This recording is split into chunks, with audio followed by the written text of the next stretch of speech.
नमस्ते, सत श्री अकाल। कैसे हैं आप लोग? उम्मीद करती हूँ ठीक होंगे, खुश होंगे। मैं हूँ हजीका अली और मेरे साथ हैं तारिक नियाज़ी। अस्सलाम वालेकुम, नमस्ते, सत श्री अकाल। उम्मीद करता हूँ ठीक होंगे, खुश होंगे। दोस्तों जहाँ रहे खुश रहे, माँ बाप का ख्याल करें क्योंकि माँ बाप है तो सभी कुछ है। आज की हमारी वीडियो है how India infrastructure defeating China. So start करते हैं अपनी वीडियो को। Let's start. ओके गाइस, तो वीडियो का टाइटल है how India's infrastructure is defeating China. Sivok Rangpo India's chicken से स्टार्ट करते हैं। स्टडी IQ IAS, अब तैयारी हुई अफोर्डेबल। दोस्तों, अगर आप या आपका कोई भी जानने वाला दोस्त या फिर भाई बहन स्टेट PCS की तैयारी कर रहा है तो स्टडी IQ के नए इनिशिएटिव PCS सारथी को सब्सक्राइब करना मत भूलिएगा। लिंक्स आपको डिस्क्रिप्शन में मिल जाएंगी।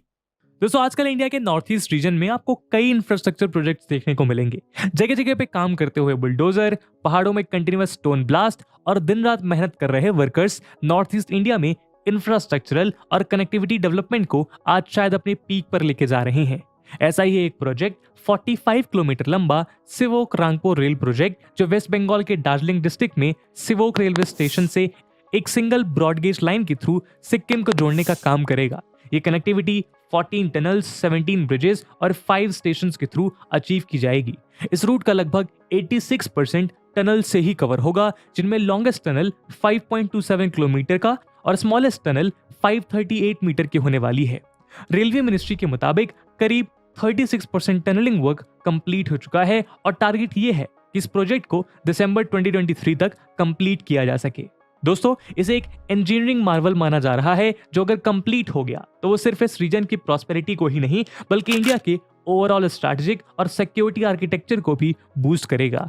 ऐसा इसलिए क्योंकि आप जानते हैं कि सिक्किम एक बॉर्डर स्टेट है, खासकर एक ऐसा बॉर्डर जो काफी कॉन्फ्लिक्ट प्रोन है। सिक्किम अपने नॉर्थ और नॉर्थ ईस्ट बॉर्डर तिब्बत के साथ शेयर करता है, जिसे चाइना अपनी टेरिटरी क्लेम करता है। और इतिहास गवाह है कि ऐसे फ्रंटियर स्टेट्स के कनेक्टिविटी को निगलेक्ट करने के लिए इंडिया को भारी कीमत चुकानी पड़ी है। ये प्रॉब्लम स्पेसिफिकली इंडिया के नॉर्थ ईस्ट में आज साफ झलकती है, जहां पुअर ट्रांसपोर्ट कनेक्टिविटी न सिर्फ इस रीजन के ओवरऑल बैकवर्डनेस के लिए जिम्मेदार रहा है बल्कि इंडिया के नेशनल सिक्योरिटी को भी चैलेंज किया है। ऐसे में सिवोक रांगपो रेलवे लाइन को लेकर कई एक्सपेक्टेशंस हैं, चाहे वो टूरिज्म, ट्रेड और कॉमर्स रिलेटेड हो या फिर डिफेंस। इन सारे इश्यूज को टारगेट करने में हेल्पफुल होगी। दोस्तों, आज के वीडियो में हम इसी रेलवे प्रोजेक्ट पे चर्चा करेंगे और जानेंगे कि कैसे ये इंडिया के ओवरऑल जियो स्ट्रेटेजिक पोजीशन को मजबूत करेगा। लेकिन आगे बढ़ने से पहले मैं आपको बता दूं कि इस वीडियो की इंपॉर्टेंस UPSC मेंस के GS2 के IR सेक्शन और GS3 के सिक्योरिटी और इकोनॉमिक डेवलपमेंट सेक्शन के लिहाज से काफी जरूरी है। इसके बारे में हम वीडियो के अंत में और भी बात करेंगे, पर फिलहाल के लिए अपने डिस्कशन को हम आगे बढ़ाते हैं। अभी नहीं तो कभी नहीं। दोस्तों, UPSC प्रीप्लस मेंस के लिए स्टडी IQ का last live foundation batch launch हो चुका है, जिसमें कुछ ऐसे यूनिक फीचर्स हैं जो आपको कहीं नहीं मिलेंगे। 900+ आवर्स का लाइव कंटेंट, UPSC के आयरन गेट यानी प्रीलिम्स में आपको परिपक्व करने के लिए प्रीलिम्स के प्रैक्टिस क्वेश्चंस दिए जाएंगे। आपके मेंस के आंसर में डिफरेंट डायमेंशंस ऐड करने के लिए और आपके सोचने के तरीके में डिफरेंट पर्सपेक्टिव्स ऐड करने के लिए मेंस की आंसर राइटिंग प्रैक्टिस करवाई जाएगी। और आपके डाउट्स को किसी भी समय क्लियर करने के लिए आपको एक गेम चेंजिंग फीचर मिलेगा, जो है 1-to-1 मेंटोरशिप, जिसके अंतर्गत आपको एक मेंटोर अलॉट किए जाएंगे, जिनके साथ आप एकेडमिक और नॉन एकेडमिक डाउट्स कभी भी क्लियर कर सकते हैं। और रेगुलर बेसिस पे फॉर्मर एंड वर्किंग ब्यूरोक्रेट्स के साथ ग्रुप मेंटोरशिप भी इन बैचेस का इंपॉर्टेंट फीचर है।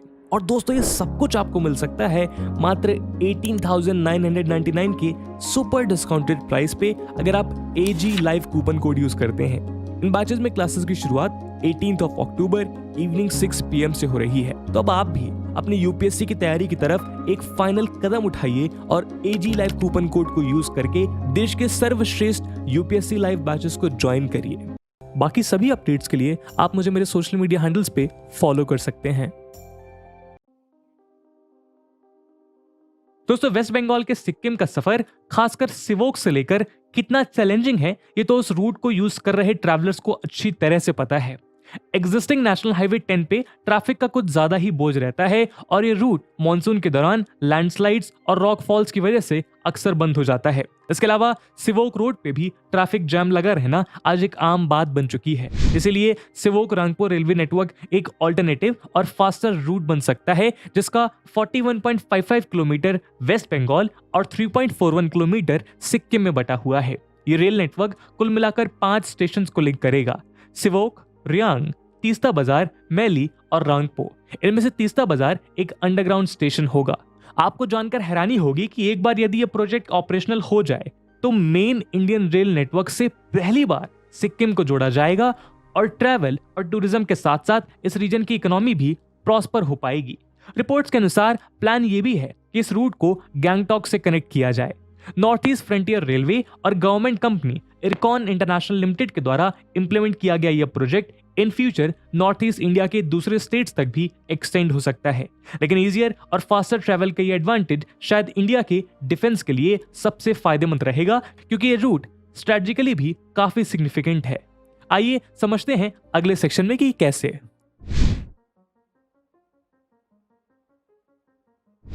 दोस्तों, आज इंडिया एक मेजर रीजनल पावर बनके सामने आया है और ऐसे में उसके लिए अपने बॉर्डर्स को सिक्योर करना और बॉर्डर एरियाज में कनेक्टिविटी को इंप्रूव करना प्रायोरिटी बन चुका है। हालांकि एक्सपर्ट्स का मानना है कि 1947 में इंडिपेंडेंस गेन करने के बाद ही इंडिया को इस एस्पेक्ट पे ध्यान देना चाहिए था, लेकिन ये हमारे लिए एक स्ट्रेटेजिक सेटबैक रहा है कि जब दूसरे कंट्रीज फिजिकली और इमोशनली उनके मेनलैंड से फ्रंटियर एरियाज को जोड़ने पे एम्फसाइज करती रही है, इंडिया सालों तक अपने बॉर्डर डेवलपमेंट को अनदेखा करता रहा है और ये लेगेसी ब्रिटिश जमाने से चली आ रही है। ब्रिटिशर्स ने सिक्किम को कभी भी एक स्ट्रेटेजिक एसेट नहीं समझा, बल्कि तिब्बत में ब्रिटिश कमर्शियल इंटरेस्ट को सर्व करने के लिए एक लॉजिस्टिकल एसेट की तरह इस्तेमाल किया। एनालिस्ट का मानना है कि तिब्बत के साथ इंडियन बॉर्डर को सिक्योर करने के लिए सिक्किम को टैक्टिकली यूज किया जा सकता था। पोस्ट इंडिपेंडेंस इंडियन एस्टैब्लिशमेंट भी इस नेशनल सिक्योरिटी एस्पेक्ट को इग्नोर करती रही, ये मानते हुए कि हिमालयाज उसके नेचुरल और स्ट्रॉन्ग बैरियर्स हैं जो किसी भी इन्वेजन को रोक सकते हैं। इसी के चलते ये region weak surface communication network से जूझता रहा। इस शॉर्ट साइटेडनेस और काउंटर प्रोडक्टिव डिसीजन का अंदाजा हमें तब हुआ जब चाइना ने 1950 में तिब्बत को अपने कब्जे में कर लिया था और इंडो तिब्बतन बॉर्डर को एक लाइव इशू बना दिया। तिब्बत पे चाइनीज इन्वेजन के बाद सिक्किम इंडिया और चाइना के बीच एक बफर स्टेट बन के रह गया। दोस्तों, हम आपको बताना चाहेंगे कि सिक्किम तब एक ऑटोनॉमस प्रिंसली स्टेट था जो 1950 में इंडियन प्रोटेक्टोरेट बना। इसका मतलब था कि इंडिया अब उसके एक्सटर्नल रिलेशंस को हैंडल कर सकता था। ऐसे में इंडियन ट्रूप्स को मोबिलाइज करने के लिए लैक ऑफ रोड कनेक्टिविटी एक मेजर सिक्योरिटी चैलेंज बनकर उभरा। उधर चाइना तिब्बत में रोड कंस्ट्रक्शन, रेलवेज और एयरपोर्ट जैसे कनेक्टिविटी प्रोजेक्ट्स को सिग्निफिकेंटली डेवलप करने लगा। यूं तो इंडिया को भी चाइना के इन मूव्स को ध्यान में रखते हुए अपने इस फ्रंटियर टेरिटरी पे एम्फसाइज करना चाहिए था, लेकिन पोस्ट इंडिपेंडेंस हमारे पॉलिटिकल लीडर्स पेसिफिस्ट आइडियोलॉजी में यकीन रखते रहे, यानी एक शांतिवादी सोच जो चाइना जैसे एग्रेसिव और एक्सपेंशनिस्ट नेबर्स को प्रोवोक करने की इजाजत नहीं देती थी। लेकिन 1962 में सिनो इंडियन वॉर के दौरान ये साफ हो गया कि इंडियन एस्टैब्लिशमेंट ने हिमालयाज के न्यूट्रल डिफेंस को कुछ ज्यादा ही ओवर एस्टिमेट कर लिया था। इस वॉर में मिले सेटबैक से इंडियन एस्टैब्लिशमेंट को जो झटका लगा वो आज भी एक पॉपुलर चर्चा का विषय है। इस वॉर में न सिर्फ इंडियन डिफेंस फोर्सेस के साइज, इक्विपमेंट और इंटीग्रेटेड अप्रोच चाइना के पीपल्स लिबरेशन आर्मी के सामने काफी वीक थे, बल्कि लैक ऑफ इंफ्रास्ट्रक्चर के कारण बॉर्डर पे लड़ रहे जवानों को रीइंफोर्स करने में भी हमारी सेना स्ट्रगल कर रही थी। 5 साल बाद सिक्किम के नाथुला और चोला में इंडिया और चाइना के बीच फिर से हुए बॉर्डर क्लैशेस ने भी इस रीजन के स्ट्रेटेजिक वैल्यू को इंडिया के सामने और भी साफ कर दिया। सिक्किम के कैपिटल गैंगटॉक से सिर्फ 56 किलोमीटर की दूरी पे बसा नाथुला एक स्ट्रेटेजिक पास है जो एशिया के सबसे वॉलेटाइल बॉर्डर्स में से एक को कट करता है। 1967 में इस माउंटेन पास के नजदीक नए लाउडस्पीकर्स, ट्रेंच और एक वायर फेंस जैसे कुछ माइनर बिल्डिंग प्रोजेक्ट्स के चलते इंडिया और चाइनीज सोल्जर्स के बीच हुई एक ब्लडी कॉन्फ्लिक्ट में 300 से भी ज्यादा चाइनीज सोल्जर्स और 200 से भी ज्यादा इंडियन सोल्जर्स की जान चली गई। दोस्तों, स्ट्रेटेजिक एक्सपर्ट्स लंबे समय से इंडिया के ईस्टर्न बॉर्डर रीजन्स में इंफ्रास्ट्रक्चर की कमी को हाईलाइट करते आए हैं। हिंदुस्तान टाइम्स में पब्लिश हुए एक 2015 की रिपोर्ट के मुताबिक नॉर्थ ईस्ट इंडिया में मेनलैंड का limited access Indo Tibetan border police यानी कि आईटीबीपी के ऑपरेशंस को अफेक्ट कर रहा था। इसके अलावा सिक्किम में बॉर्डर रोड ऑर्गेनाइजेशन यानी कि बीआरओ ने डोकाला नाम का एक 140 degree double lane bridge launch किया। डोकाला एलएसी के पास एक फॉरवर्ड एरिया है जहां 2017 में चाइनीज और इंडियन ट्रूप्स के बीच मेजर क्लैशेस रिपोर्ट किए गए थे। यही नहीं, अपने बॉर्डर के बियॉन्ड इंफ्रास्ट्रक्चरल डेवलपमेंट के through China global hegemony achieve करने की कोशिश कर रहा है। 2013 में चाइना के multi billion dollar infrastructure plan belt and road initiative को लॉन्च करते हुए चाइनीज प्रेसिडेंट शी जिनपिंग ने कहा था कि अगर किसी देश को अच्छे से गवर्न करना है तो पहले उसके फ्रंटियर्स को अच्छे से गवर्न करना होगा। और चाइना अपने नेबरहुड कनेक्टिविटी को लेकर काफी सीरियस रहा है। फॉर एग्जाम्पल, जनवरी 2008 में चाइना ने 253 किलोमीटर लंबा Lhasa Shigatse railway link project announce किया, जो नाथुला पास से ज्यादा दूर नहीं है। 2016 में चाइना और नेपाल ने यह मिलकर डिसाइड किया कि शिगात्से से इस लिंक को काठमांडू तक लाया जाएगा। यही नहीं, चाइना के रेलवे लिंक का प्लान्स में अफगानिस्तान और पाकिस्तान भी शामिल हैं। एक्सपर्ट्स का मानना है कि कुछ ही समय में चाइनीज रेलवे प्लानर्स और स्ट्रेटेजिक थिंकर्स बांग्लादेश से होते हुए म्यांमार तक भी रेलवे इंफ्रास्ट्रक्चर बना सकते हैं।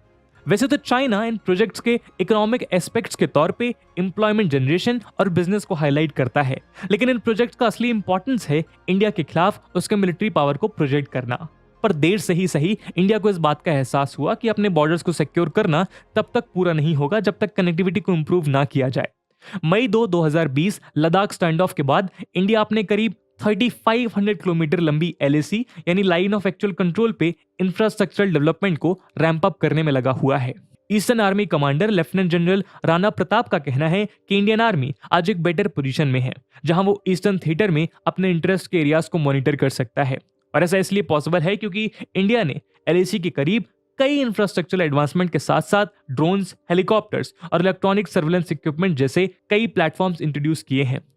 ईस्टर्न थिएटर में ब्रॉडली सिक्किम और अरुणाचल प्रदेश के LAC के बॉर्डर एरियाज और कई सेंसिटिव फॉरवर्ड लोकेशन शामिल हैं, जैसे तवांग और नॉर्थ सिक्किम सेक्टर।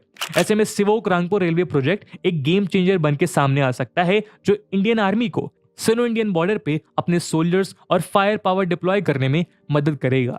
दोस्तों, ये तो रही स्ट्रेटेजिक इंपॉर्टेंस की बात, लेकिन यदि एक्सपर्ट्स की माने तो इस प्रोजेक्ट के अनेक इकोनॉमिक बेनिफिट्स भी हैं। आइए जानते हैं कैसे। दोस्तों, सिक्किम इंडिया के फास्टेस्ट ग्रोइंग स्टेट्स में से एक है, जिसका per capita income north eastern states में सबसे ज्यादा है। उसकी GSDP लगभग 4.86 लाख है, जो नेशनल एवरेज से रफली 3 गुना ज्यादा है। और 2015 और 2020 के बीच उसका कंबाइंड एनुअल ग्रोथ रेट 15.86% था। दरअसल पिछले कुछ सालों में सिक्किम ने अपने आप को एक इन्वेस्टर फ्रेंडली डेस्टिनेशन के तौर पर स्टैब्लिश किया है, खासकर फार्मास्यूटिकल सेक्टर में। सिक्किम में करीब 50 फार्मास्यूटिकल कंपनीज मौजूद हैं, जैसे सिप्ला, सन फार्मा और जाइडस कैडिला। एस्टिमेट्स के मुताबिक इस सेक्टर का ओवरऑल रेवेन्यू हर साल 20% तक ग्रो कर सकता है। 2020 में सिक्किम का टोटल फॉरेन इनफ्लो लगभग $6.35 बिलियन था। फार्मा के अलावा इको टूरिज्म और फूड प्रोसेसिंग सेक्टर्स में भी सिक्किम सिग्निफिकेंट तरक्की कर रहा है। यही नहीं, सिक्किम इंडिया का लार्जेस्ट कार्डामोम प्रोड्यूसर भी है। बिजनेस फ्रेंडली ऐसे स्टेट में अगर किसी चीज की कमी है तो वो है कनेक्टिविटी। इसीलिए सिवोक रांगपो जैसे रेलवे प्रोजेक्ट्स इसीलिए जरूरी हैं, जिससे स्टार्टअप्स और एम्प्लॉयमेंट को इंकरेज किया जा सके। दोस्तों, इंडिया का नॉर्थ ईस्टर्न रीजन उसके ओवरऑल इकोनॉमिक ग्रोथ के लिए काफी वाइटल है, जहां इन्वेस्टर्स को एक स्ट्रेटेजिक लैंडस्केप और कई तरह की ग्रीनफील्ड अपॉर्चुनिटीज मिलते हैं। नॉर्थ ईस्टर्न स्टेट्स का की अपील है उनके abundant raw materials, cheap labour cost और साउथ ईस्ट एशियन मार्केट्स का एक्सेस। लेकिन अंडर डेवलपमेंट और कनेक्टिविटी इश्यूज के चलते ये रीजन अपने फुल पोटेंशियल को यूटिलाइज नहीं कर पा रहा है। 2017 में इंडियन गवर्नमेंट द्वारा introduced north east industrial scheme north east के इन्हीं लूप होल्स को एड्रेस करने के लिए डिजाइन किया गया है, जिसके तहत कई डेवलपमेंटल इनिशिएटिव्स इंप्लीमेंट किए जा रहे हैं। ऐसे में एस्टिमेटेड ₹8900 करोड़ का ये सिवोक रांगपो रेल लिंक न सिर्फ लॉजिस्टिकल प्रॉब्लम को सॉल्व करने में मदद करेगा, बल्कि सिक्किम के ओवरऑल ग्रोथ को भी एंश्योर करेगा। साथ ही फ्रंटियर कनेक्टिविटी को बूस्ट करके इंडिया साउथ एशिया पर अपने पोजीशन को और भी मजबूत कर पाएगा। लेकिन इस प्रपोज्ड रेल प्रोजेक्ट का सबसे बड़ा चैलेंज है उसका एनवायरमेंटल इम्पैक्ट, जिसके चलते इसे कई डिलेस के थ्रू गुजरना पड़ रहा है। आइए देखते हैं कैसे।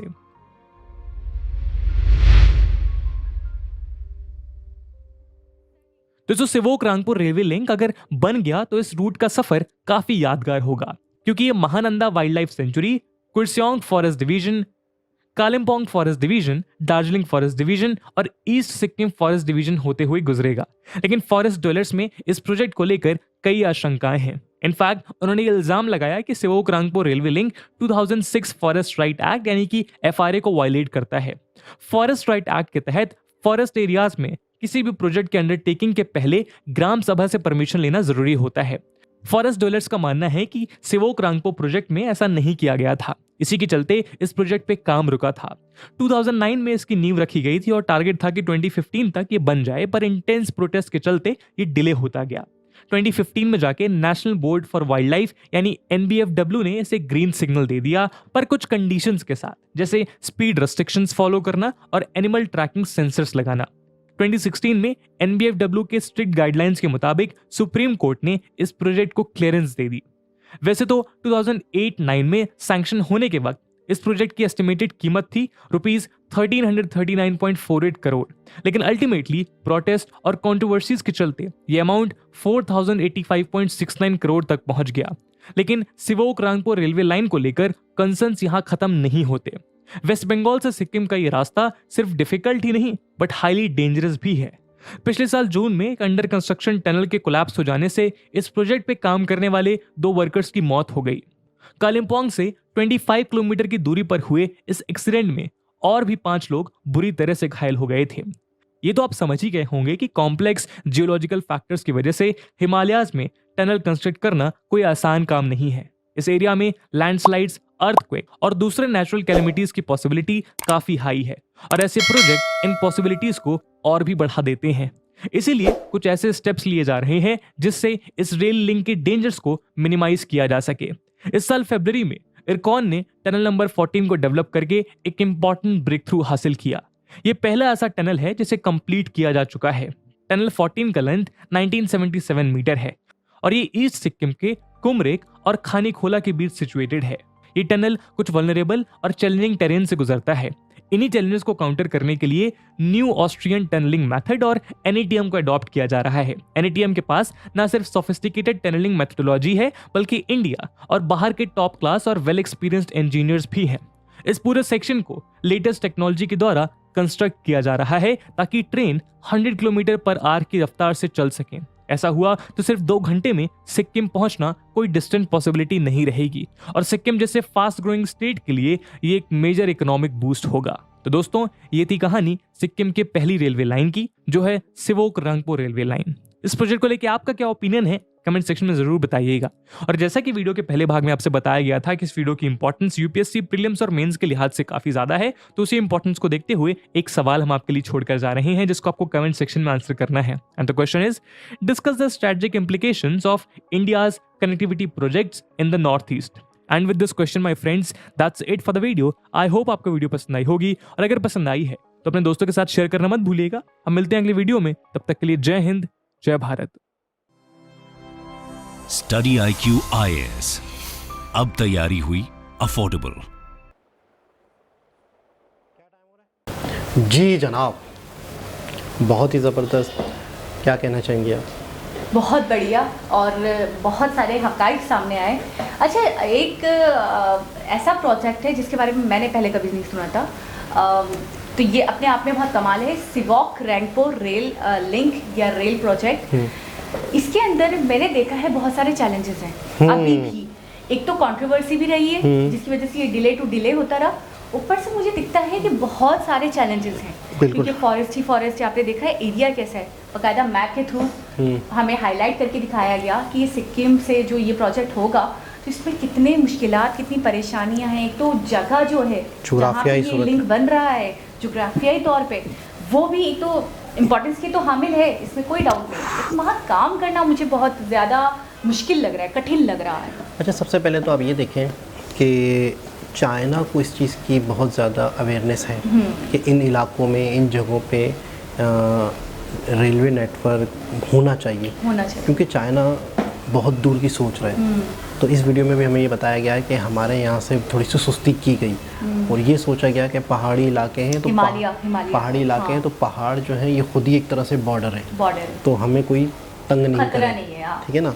लेकिन ये चीज़ गलत साबित हो गई, तो अब जो है होश आया है, तो अब इस पे काम भी हो रहा है और बहुत ज़्यादा मुश्किलात इस जगह पर हो रही होंगी। वाकई पहाड़ी इलाका है, फिर जंगलात में जो एनिमल्स होते हैं उनकी प्रोटेक्शन ज़रूरी है, प्रोटेक्ट करना उनका ज़रूरी है।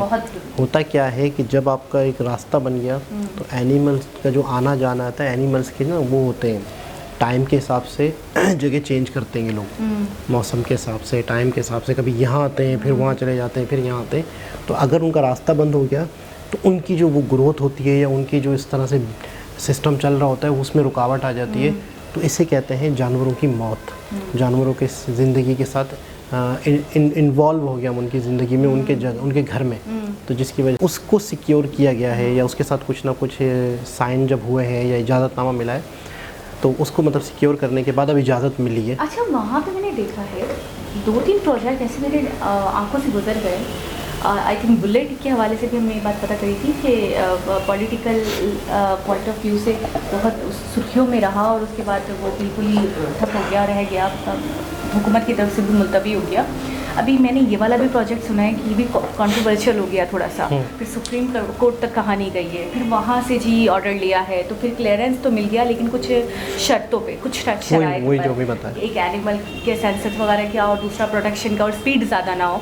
तो मैं ये कह रही हूँ कि प्रोजेक्ट तो बहुत जल्दी कंप्लीट हो जाए लेकिन वहाँ पे रुकावटें हाइल हो जाती हैं। अच्छा। वहाँ पे प्रोजेक्ट्स को रोक दिया जाता है एहतिजाज करके, प्रोटेस्ट करके। उसकी वजह ये होती है बाद दफ़ा पॉलिटिशियन जो अपोजिट पार्टियाँ होती हैं तो वो नहीं चाहती कि कोई बहुत बड़े प्रोजेक्ट बने और जो उसका सेहरा दूसरी पार्टी के सर आए, तो इस तरह से अपोजिशन का काम ही होता है कि रुकावटें डालना। लेकिन मिलिट्री के हवाले से, डिफेंस के हवाले से असल जो पॉइंट ऑफ व्यू है डिफेंस, और इसके अलावा जाहिर सी बात है इस इलाके में अगर कनेक्टिविटी होती है तो वहाँ के लोगों को इतने बेशुमार फ़ायदे होंगे, इनकी इनकम में इजाफा होगा, वहाँ की जो इंफ्रास्ट्रक्चर है और वहाँ की जो पर कैपिटा ग्रोथ है, इंसान की लाइफ स्टाइल चेंज हो सकते हैं। देखिए, जब सबसे पहले तो आप कनेक्ट हो जाएंगे ना, एक दूसरे राज्य से कनेक्ट हो जाएंगे, लोगों का आना जाना आसान हो जाएगा। पहाड़ी इलाकों में सबसे बड़ी चीज़, सबसे बड़े, और फिर अल्लाह ना करे कभी कोई ऐसी मुसीबत आती है जब कोई और देश आपकी सरहद पे आके खड़े हो जाते हैं, तो आपको आर्म्स और इस तरह की चीज़ें पहुंचानी होती है, फूड वगैरह पहुंचाना, चीज़ें पहुंचाना, वेपन्स का पहुंचाना, तो वो अगर टाइम पर पहुंचते हैं और तेज़ी से पहुंचते हैं तो ये आपकी जीत होती है। चाइना का शुरू से ही कंसर्न रहा है अपनी बॉर्डर लाइंस को प्रोटेक्ट करना, और क्योंकि हिमालय को लेकर ऊंचे ऊंचे पहाड़ हैं और कोई मसला नहीं होगा, लाइटली लिया इंडिया को ने इस चीज़ को। लेकिन बाद में उनको समझ में आ गया जब चाइना ने अपना रंग दिखा दिया, तो चाइना बहुत इन मामलों में बड़ा हाजिर और बड़ा आगे और बड़ा सोच विचार करता है, बहुत फिक्र दिखाता है। अभी भी आप देख रहे हैं कि उन्होंने एक लाइन बनाई है काठमांडू तक, यानी कि नेपाल तक। तो यही बात है कि पाकिस्तान तक भी इनके एक वो है, एक जिसको इकोनॉमिक कॉरिडोर कहते हैं चाइना वाले, तो ये कह रहे हैं कि बेशक उसको तिजारत का एक लाइन का नाम दिया जा रहा है लेकिन उनका मकसद पीछे हिडन कुछ बोल भी दिया। तो अभी आप कह रहे हैं मैंने ख़त्म कर दिया, मैं एंड करूँ, एंड की तरफ जाऊँ तो फिर अच्छा में तो ये है कि इकोनॉमिक कॉरिडोर का उसका नाम दिया जाता है, लेकिन उसका हिडन जो अटेंशन है बता रहे हैं कि वाकई अपने आप को प्रोटेक्ट करना और दूसरे कंट्रीज में अगर कोई मामलात होते हैं तो हर तरफ से उनके आर्मी या उनके जो आर्म्स हैं वो पहुंच सकें। तो एक बहुत ही इन्फॉर्मेटिव और बनाने वाले ने वीडियो को बड़ा डिटेल से बनाया, बड़ी अच्छे तरीके से डिटेल से समझ में आ गया। तो दोबारा किसी और वीडियो से आपसे मुलाकात होगी, जब तक के लिए अल्लाह हाफ़िज़।